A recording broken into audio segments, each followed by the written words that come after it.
We developed this project called Resilience in Communities.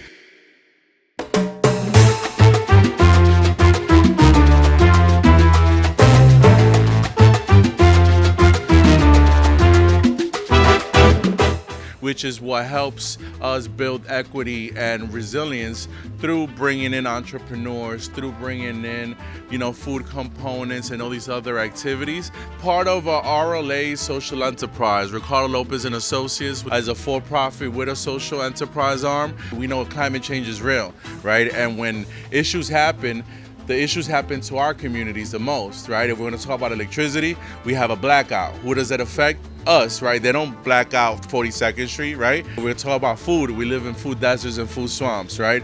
If we're going to talk about jobs, right? So we could talk about a whole bunch of systemized things here, and that's what we're looking here to address, is to make sure that we do good and we stay in the hood, we invest in the hood, and we build the community that we always talk about. We never had those resources, so why not give that person that difference? So give them the opportunity so they don't miss out on these things. We don't have clean streets, right? We're not proud of where we come from. It's dirty. Someone has to do it, right? When other people do it, we call it gentrification, right? So what is it called when we do it, right? So just based on these type of things, if someone has to do it, so what do? We team up with different stakeholders and we get the job done. In beautification, in cleaning, and serving, it brings back pride to the community. When you make sure something's clean, it shows that you show respect to what's there.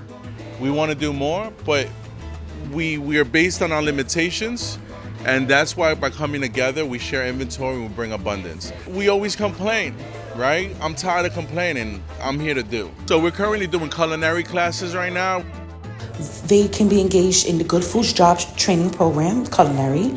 They can also be engaged in the building operations program, so learning how to operate buildings, fire systems, etc., and the building, the construction program. So they're getting hands-on experience out there, learning how to build, use materials, getting their OSHA 30s, CPR trainings, their NCCER. We're getting them their food handling skills, customer service certificates, and then we get them paid internships. It's more of a hand-holding process that goes through it with important organizations from this neighborhood like Union Settlement and Youth Action Youth Build. So I would say it's just a mix of program management, ensuring that our young people get the social emotional learning that they need, and the case management portion is referring them to social support services that they need to succeed in the program. Culinary class is the first step. The next step is how do we develop local food systems in a community. So one of the next things in programming here is we're going to build a farmer's market.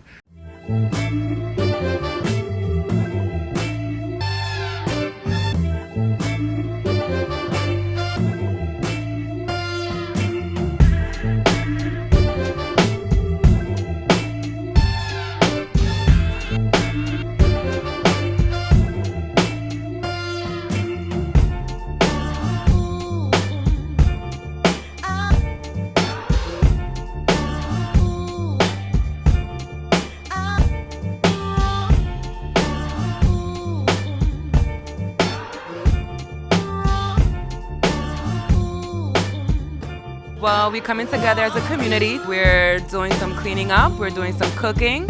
I'm doing some massaging because we all need a little massage in our life. Help demonstrate and as well as educate the youth and everyone else that was around about moving correctly and stretching, how important it could be when it comes to injuries and especially any dysfunction when it comes to posture. So that's my thing. The festival about it is unity, teaching our people a better way. Listen, we were giving back to the community and serving the community with the art that I believe God gave me, which is called breaking, also known as breakdancing. My role is I'm the co-founder of the Harlem Art Collective. We started as a small group of local artists that were dedicated to just beautifying the neighborhood and sort of dealing with some of the blight and stuff that we deal with in the neighborhood that we thought was unnecessary, where a couple of cans of paint and some creative people can make beautiful images where otherwise you would see, depressed buildings. We need to own our own buildings. We need to own our own businesses.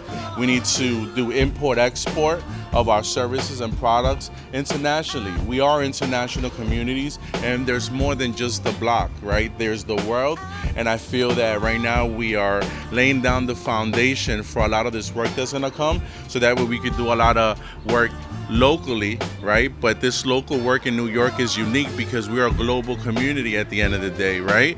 But we need to start acting like it, and hopefully these examples, these conversations, these charrettes, these opportunities are times for us to talk, to start building. We're not going nowhere. So today we came here, we designed a mural. It's going to be 3 subway cars representing a timeline going from the 80s of old school of graffiti and tagging up on cars, going through the 90s and going into the future with the new cars that are coming out. The MTA is putting out new cars in 2025. So we have that all represented in the mural, and we talk about unity,